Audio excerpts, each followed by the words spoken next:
آنے کے لیے مہم چلائی تو اس وقت آپ نے یہ وعدے کیے تھے، اب آپ ان وعدوں پہ پورا نہیں اتر سکے، تو اس پہ بھی ابھی فوراً ہی میرے ذہن میں یہ بات آ گئی کہ صادق اور امین کا اطلاق اس پہ بھی ہوتا ہے. حالانکہ اب یہ صادق امین کی بات اگر میں کروں تو اس کو بھی ہمارے سامنے جو پیش کیا گیا کہ صادق اور امین فلاں کو کہا گیا، تو صادق اور امین، بے شک صادق اور امین کی ذات تو حضور صلی اللہ علیہ وآلہ وسلم کی ذات ہی ہے، اس کے علاوہ یہ صادق اور امین کسی کو نہیں کہا جا سکتا. لیکن ان لوگوں کے لیے جو سیاسی، جو عوام کے ساتھ وعدے کرتے ہیں، ان کے لیے یہ ایک کرائیٹیریا یا پیرامیٹر بنایا گیا کہ کم سے کم، جو میں سمجھتا ہوں، اب پتہ نہیں جنہوں نے بنایا ان کے ذہن میں یہ بات آتی ہے کہ ہم اس پیمانے کو یوں استعمال کریں گے کہ جو یہ اپنے گوشواروں میں یا انتخابی جو پیپرز یہ جمع کرتے ہیں اس میں جو لکھیں، اگر اس میں یہ اپنے دیے ہوئے اعداد و شمار میں فیل نظر آئیں تو وہ کیا ہوں گے؟ صادق نہیں کہلائیں گے. اور اگر اس کے مطابق وہ سچے ثابت ہوتے ہیں تو اس کو لازم آتا ہے عام زبان میں یعنی اس حد تک سچا کہہ سکتے ہیں. بہرحال یہ لمبی باتیں ہیں، ہر بندہ اپنی مطلب کے لیے کوئی بھی راستہ استعمال کرتا ہے، سچ کو جھوٹ بھی کہہ سکتا ہے، کالے کو سفید بھی کہہ سکتا ہے. یہاں یہ کہا جاتا ہے کہ یہ سیاست ہے، آپ سیاسی جلسوں میں جو مرضی ہے وعدے کر لیں. سیاسی جلسہ تھا، ہم نے کہہ دیا تھا اس وقت جوش و جذبے میں. لیکن میں سمجھتا ہوں کہ ہم سمیت عوام کو بھی اب ان چیزوں کا خیال رکھنا چاہیے کہ یہ سامنے جو میرے سامنے ایک، حالانکہ ان کا رول کیا ہونا چاہیے بحیثیت قائد، تاکہ وہ لوگوں کے لیے مثال بنے. اگر وہ آپ اس طرح کے جلسوں میں جھوٹ بولتے ہیں، جو جھوٹ کیا، یہ اس کو کچھ اور ہی کہیں گے کہ سب کو نظر آتا ہے کہ یہ کام نہیں ہو سکتا.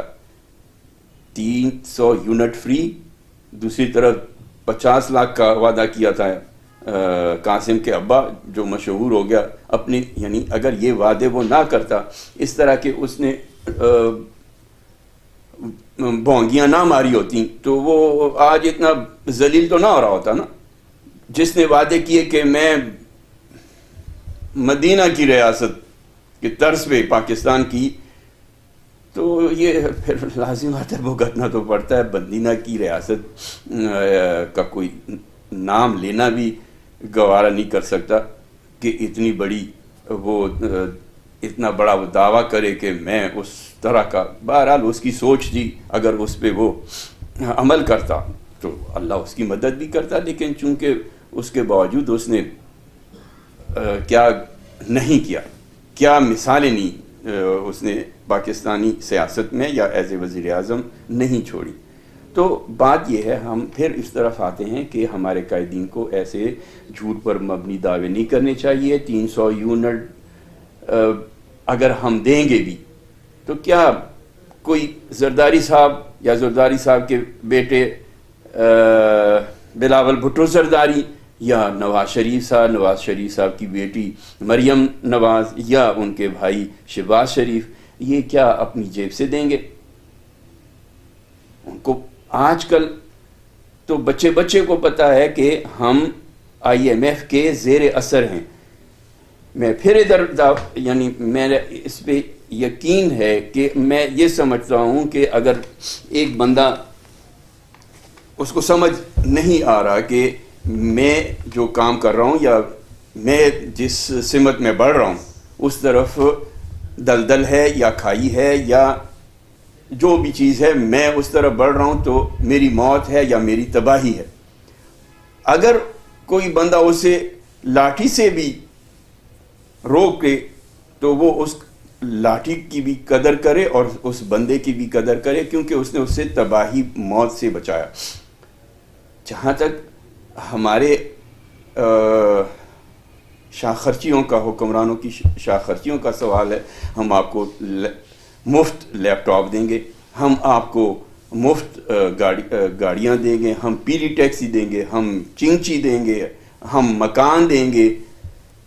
خدا کا خوف کرو یار، اپنی جیب سے تو 2 روپے کسی کو نہیں دے سکتے آپ. تو یہ ملک کے خزانے کو اس طرح لوٹنا بند کر دو اور سوچو، اگر ہمارے اوپر یہ IMF، اگر ہم مجبور ہو کر IMF کے پاس نہ جاتے اور IMF ہمیں یہ نہ کہے کہ اپنا یہ قبلہ سیدھا کرو، تو آپ کل کے وزیر اعظم بننے کے دعوے داروں ذرا سوچو کہ آج یہ ملک کہاں ہوتا. آپ کے پاس $1 ارب نہیں ہے. اگر آپ کے پاس $1 ارب ہیں اور ملک کے پاس نہیں ہے تو آپ اس ملک کی خدمت کرنے کے دعوے تو نہ کریں. اس لیے اب بھی وقت ہے وہ کریں جو آپ کر سکتے ہیں، اور قوم کو بھی وہ بتائیں کہ مشکل سے کیسے نکلا جاتا ہے. آپ پھر دعوے کر رہے ہیں کہ فلاں نے آ کر تباہی پھیر دی ہے اور میں آ کر سیدھا کروں گا. اب آپ خود کہہ رہے ہو کہ نہیں، اس کو سیدھا کرنے میں سال لگیں گے، چھٹکی طویل عرصہ لگے گا، قلیل مدت میں یہ کام ممکن نہیں ہے. اتنی تباہی ہو گئی ہے. تباہی اگر ہوئی ہے تو ہماری جو سوچ ہے، جس کو ہم نے ڈیولپ نہیں کیا، ہم نے پھر آپ یہ نہ ہو کہ مجھ پہ یہ الزام لگایا جائے کہ میں ہائی ویز کے، موٹر ویز کے، اورنج ٹرین کے یا یہ جو میٹروز ہیں اس کے خلاف ہوں.